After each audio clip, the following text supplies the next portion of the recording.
Yeah, man, good tune. You know I don't own the rights to that music, though. But I played it right off the YouTube channel, so YouTube, don't do the fist with the twist. Thank you. Set the stuff over there. Alrighty, so how's everybody doing today? Episode 17 of the show. We still got more rockin' to do, bitch, so I might as well go ahead and get the theme song out of the way. We still got more rockin' to do, bitch. That felt good. Alrighty, so how we all doing? Hopefully everybody's doing good, staying alive. You notice how I finished out ZZ Top, got in Frank Beard and Billy. I already had Dusty. And also I got Slash over here too, just got him, so I figured I'd have him out here. So I call this ZZ Slash right here. Billy will just play rhythm guitar, and we'll let Slash take the lead since Billy's got to do most of the singing anyway. But anyway, I also had the cup here from the theater we were at from the other night. It was a double main eventer, I should say, for the concert. Had a dual headliner, but Godsmack and Staind, same night, dual headlining there at the back theater, which is what it says in the cup, which is why I put it out there, because I'll be honest, something happened when we first got to the back theater that pretty much made, it's probably my new favorite theater, and this is what they had up there. They had signs as you're going in, and signs posted inside the venue all over that said this: guests are encouraged to stand during the performance. You hear that? Pretty much telling these assholes that want to bitch at people for sitting, like, sit down when people want to jam. Now pretty much the venue saying, fuck you, you're encouraged to stand. So now that is awesome. I hope other venues start following suit, because that is awesome. I'm telling you, that's awesome. Because I even took a picture of that, and I was just waiting for some asshole from behind me to say anything. Nobody said a word to me, because everybody read the signs, and that was really cool that Back Theater did that. So they're my new favorite theater for right now. I still love the Golden Nugget, and I still love, the Virgin Theater. All the venues I go to I still love, but the Back has they have a foot ahead, you know what I mean? Like they just they just did a little something right there that kind of ooh, we're out front now, bitch. And I'm not saying all the other ones can't get up to par. You got to do something like this though. This theater holds about 4,500 people. In fact, once we get to the review, I'll even kind of mention a little something, or once we get through the review, there's a certain point that I'll even mention about the attendance. We'll get to that. It's a long review because there was an opening band, and then there was a dude playing with his toys for a minute, and I'll tell you about that. And then there was a couple more bands, of course. So the first band out was called Flat Black, founded in this year. They're brand new. Their leader, his name is Jason Hook, who some of you who know the band Five Finger Death Punch, he was the former lead guitarist for them, and decided to go off on his own, do his own band. He's also played with Alice Cooper before he got in with Five Finger Death Punch from 2003 until Five Finger really took off. And he also played back in the day with a old school band. Some of you might know the Bullet Boys. All right. And then you have the Northern Lights Orchestra that he also has played with as well. I don't have a whole set list for this band, but they did play a couple of original tunes, one called Lightning and one called It's Your Lack of Respect, that I thought was pretty cool. And then, of course, they went ahead and did a Five Finger Death Punch cover, because I'm sure Jason Hook probably had something to do with the writing of this song and stuff. Hell of a Five Finger Death Punch tune. Wash It All Away. It was awesome. They did a hell of a job. The vocals was good. And the guy that he's got playing vocals for him is good. The other musicians in the band are solid. They really came out, really set the tone for the show. People were not a whole lot of people, excuse me, not a lot of people were standing up, but you can tell people were getting into it. You know what I mean? They're all right, we're getting into this, And there was some people getting up, But most of us were just kind of sitting there, just taking in, kind of, let's kind of see how this is. Plus, we knew we had a long night ahead of us with Godsmack and Staind. So they rocked the house. This next guy they brought out, Mixed Master Mike from the Beastie Boys, which is great. Cool. That's great. We get to see Beastie Boy up on stage. Wow. That's cool. What's he going to do? What's he going to play? Well, he's going to play with his 2 turntables and sample other people's music for, 5-10 seconds at a time before he and spins into some other song and oh, this song rocks. Yep, for like about 3 seconds before he spins it into another song and then another, it's just enough's enough. There was probably about, it seemed like an hour. It was probably like 20 minutes of that shit. I'll be honest. If he would have had like a band come out and say they did like some Beastie Boys tunes and shit, hey, cool. But for me, it was like, as the show goes on, it's supposed to get better, to the main events. And that was a big fucking step backwards. Like 8 big fucking steps backwards. Like Flat Black came out, all right, hell yeah. This guy comes out to play with his turntables and his laptop. I'm sorry. Bring your hate if you want. I don't care. You can't sample other people's music and call that like a band. It's not. Okay? You had a band that started the show. Then you got this guy. Then you got 2 more bands. It just was a programmatic non-fit for me and for a lot of other people. And if you were going to have him on there, honestly, he should have started the show. And then let him come out and play those toys. And then you have band. And that's just, I said it out loud a few times. This guy should have opened. If you're going to happen to have this guy, he should have opened. That way people get a little extra time getting into souvenir stand, getting the drinks, pissing that last time. You know what I mean? Was not impressed. But I don't like to do negative stuff on my shows, but they brought it out of me. And, I just did the Staind review from a concert from the last time Staind was in town. If you remember a few weeks ago, I did the review for it, though, finally. And, they had that band Fortune that we were not impressed with. We would have rather have seen Fortune than Mixed Master Mike to go up there and play with the turntables and killing songs after 5-10 seconds. That's how bad it was. So I had to mention something about it. Like I said, I review the concerts I go to in my perspective. I'm not going off of your opinion or your opinion or your opinion. I'm going off of what I seen when I was at the fucking show. So that's what this show is all about. Sorry, Mixmaster. No. Sorry. I'm going to move on. Staind. Just keep the flow of the show going. Main guy in Staind plays guitar, sometimes just sings, but pretty much does most of the singing. A lot of the writing, plays guitar. The ass-kicking Aaron Lewis, he was fabulous again. Fucking on Saturday night. Yeah, I forgot to even mention this show just happened on Saturday, so a few days ago, 8/26/22. Today is the 29th, August. 23. God damn it, man. 23. 2023. Man, I'm dumb. Anyway. The first show happened in 22. Anyway. Let's get to the fucking set list. They played this a newer tune from the last set. Lowest in Me. Kind of one of their newer tunes, actually. Then they played one of my favorites, Not Again.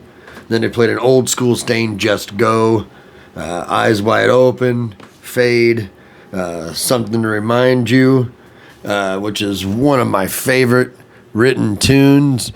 And one real cool thing about it is it's pretty much just Aaron Lewis and his guitar.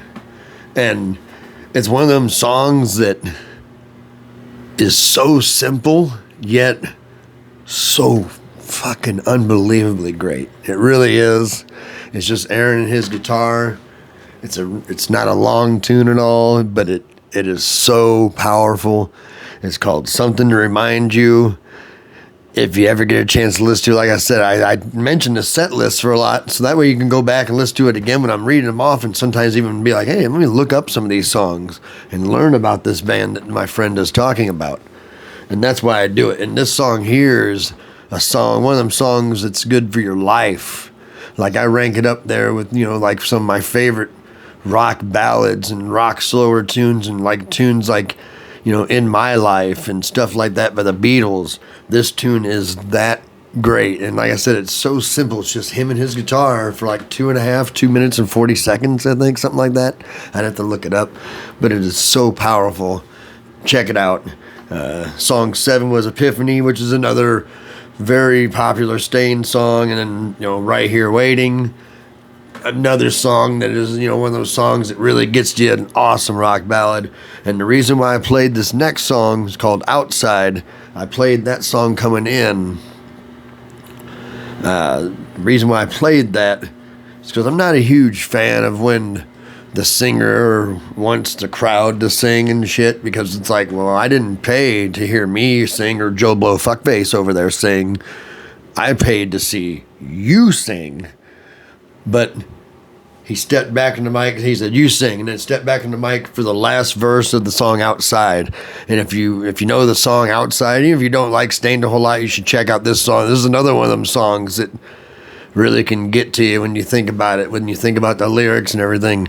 And the last verse, the whole last verse of the song, the crowd sung, and there was 4,500 plus people there, and it sounded good. You know what I mean? Like, it wasn't a weak thing. Even my son, who's almost 20 years old, was singing the song. You know what I mean? Like, it was a powerful tune for one.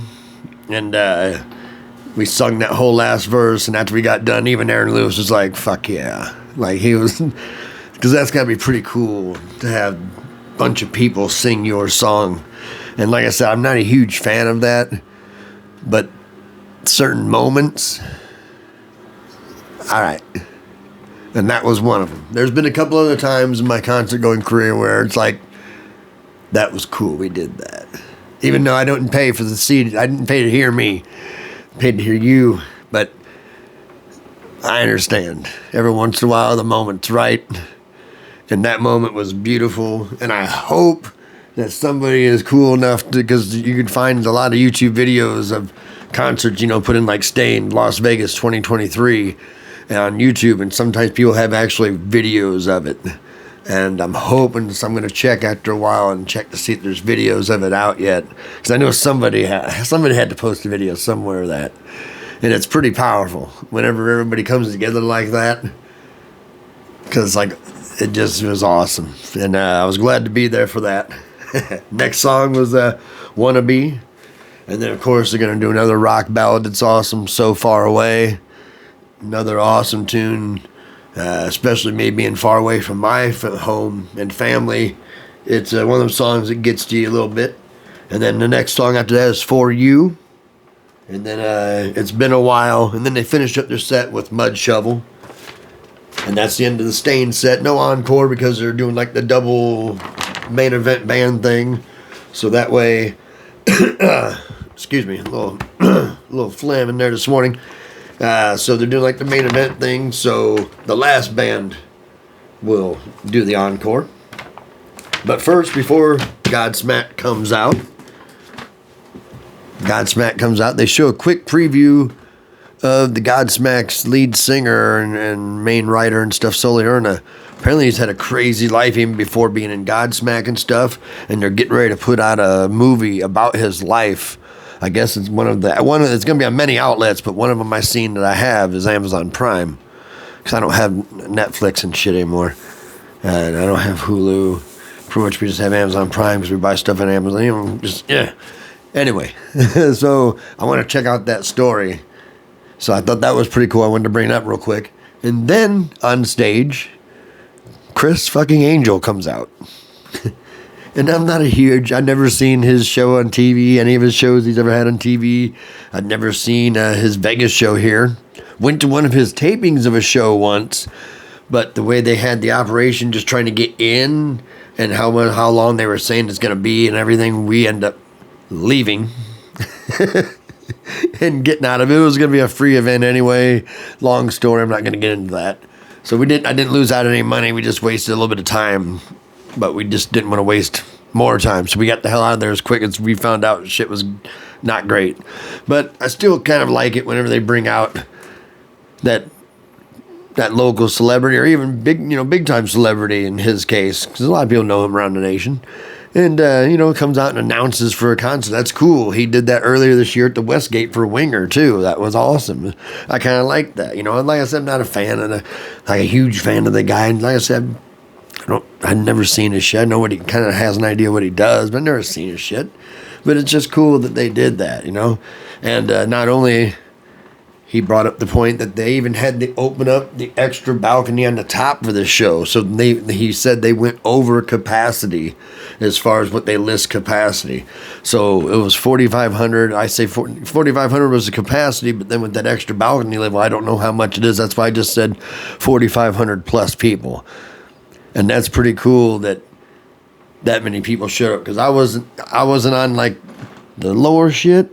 But I wasn't on one of the uppers either. I was kind of like medium seating. So, and where I was sitting at was awesome.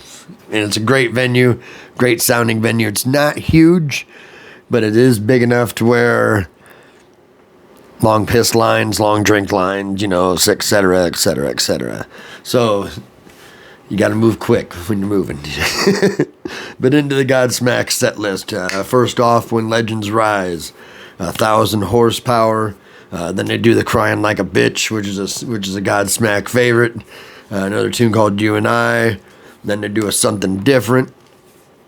What About Me? Surrender. And then they start getting some more of the bigger stuff. Awake. Voodoo, which was like the song that pretty much put them on the map. Then they do a song called Batalla de los Tambores. I'm hoping I pronounced that correctly. If I didn't, please don't come at me. One cool thing about that song is it's kind of like a long kind of instrumental, kind of a lot of drum stuff going on, because they bring out a second drum set, which is solely Ernest sitting behind the drums in this one. Instead of being up there singing and playing guitars, he's a multi-talented musician, awesome. But this time he's on one of the drum kits. So now they got the dueling drum sets. We're talking like they don't skimp on the second drum set. It's as big as the main dude's drum set, and they're both doing their stuff. And it's pretty badass. Rocky Mountain Way by Joe Walsh. And the one thing I want to stop on this song about, not only is it a badass tune that the Godsmack has covered in studio version, but they covered it live, but they hadn't done this song that I had seen in previous set lists. I hadn't seen this song in any other set lists in any other cities earlier, like right before this show. And then they finish up the set with Whatever, which is another famous Godsmack tune. So, like I said, keep in mind I just mentioned about the extra song. So you might be thinking, well, for the encore then, instead of doing a 3-song encore, Doc, are they just going to do a 2-song encore? No. Fuck no. They come out, they do Under Your Scars, which is a huge song for them. It's one of them rock ballads, one of them piano-driven songs with Sully playing piano. Yes, he plays piano as well. He's, like I said, this guy is bad to the bone. If you don't know about Godsmack, you need to check him out. Sully's badass, and there's been a few different musicians in and out of the band throughout the years, so that's why I just pretty much just stuck with Sully Erna. But like I said, Under Your Scars, he tributed that song before, and I'm not going to mention names of all the musicians that he named, because he only named a few, and then he said and numerous others himself, and I don't want to miss out on anybody, but pretty much to all of our fallen musicians that left us with great music. He's talking like decades ago. He was talking like all of our dead musicians that left all this great music behind for us to still enjoy these days, and hopefully many decades down the road, even if it's in digital format off your laptop or whatever, just be able to hear the old stuff that you love is still cool, no matter what format. So, and also the song Under Your Scars was turned into a foundation called Scars that not only like helps one group of people, but they help all different kinds of groups of people. They deal with addiction, abuse, all different kinds of situations that they help out with. They just don't have one thing pointed at like one thing they're trying to attack. They're not just trying to attack cancer, or not just trying to attack a certain disease. There's many things. So it's called Scars, and the song is called Under Your Scars. Powerful song, great song. People behind me absolutely love the song. The dude behind me was in tears. Very powerful moment. Next song they did was Bulletproof. Awesome tune to kind of get the crowd back going again. He kind of saddened up the moment, and then he kind of got it rolling again. And then, of course, they play their major song that was off the Mummy movie, I Stand Alone. Fabulous tune. Maybe it was the Scorpion King. I can't remember. I should have looked that up better. My bad.